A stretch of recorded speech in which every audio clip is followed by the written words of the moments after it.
Final update. My brother left his kids in my empty house for days, and now they're missing. He's blaming me, but the truth is much darker than I ever imagined. Part 3. Returning home because their father had told them to stay with me no matter what, they had been sleeping in the back of Mrs. Chen's store at night and wandering the mall during the day. Child Protective Services is now taking care of Carol and Daniel while they investigate whether James is fit to be a father. James is devastated but knows he has no one to blame but himself. The police are also investigating his connections to Victor and the loan shark operation. I've been allowed to visit the children, but seeing them in the cold visitation room of the Child Protective Services office broke my heart. Carol burst into tears when she saw me, clinging to me like she used to when she was little. Daniel tried to be strong, but I could see the relief in his eyes. "I'm sorry, Aunt Sarah," Carol sobbed. "We didn't want to cause any trouble." I hugged them both tightly. "You didn't cause any trouble," I assured them. "I'm working with Child Protective Services to see if I can become their temporary guardian while James resolves his legal issues." James is fully cooperating with the police now, hoping this will help him regain custody of the children. He's facing charges related to his gambling debts and his involvement with the loan sharks, but the authorities seem more interested in using his information to go after Victor and his operation. This entire situation has been a wake-up call for me. I realized I need to be more involved in my nieces' and nephews' lives, regardless of my relationship with James. I've always kept my distance, partly because of my complicated feelings toward James and partly because I was focused on my own life and career. But seeing how close I came to losing them forever made me realize how important they are to me. I'm determined to be there for Carol and Daniel from now on, whatever that may involve. I know it won't be easy, there are still many uncertainties: James's legal issues, custody, and how this will affect my own life and relationships. But for the first time in years, I feel like I'm doing the right thing for our family. It's been 2 weeks since my last update. Things have calmed down a bit, but we're still dealing with the aftermath of James's actions. Carol and Daniel have been living with me for the past week.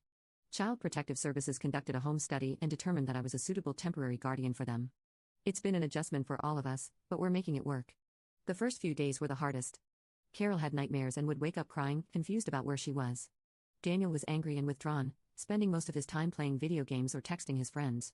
I felt out of my depth, not knowing how to comfort them or set rules in this new situation. I took some time off work to help the kids adjust. My boss was understanding, but I know I can't stay away from the office forever.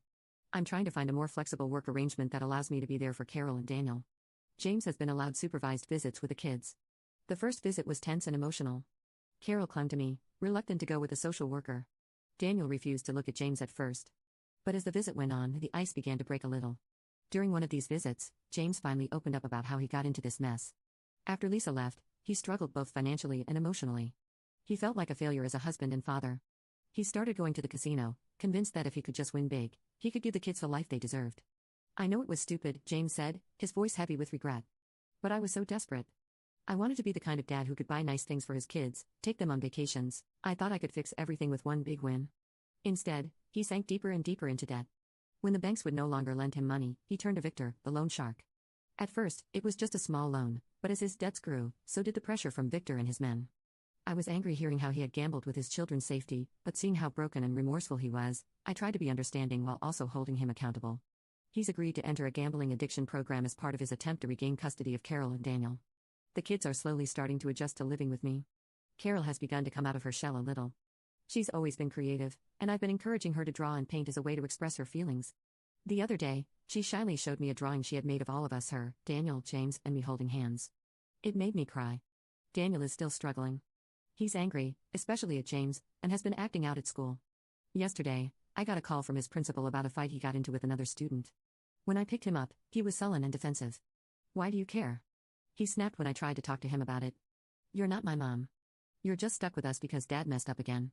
His words hurt, but I tried to stay calm. "I care because you're my family, Daniel. I know I haven't always been there as much as I should have, but that's going to change.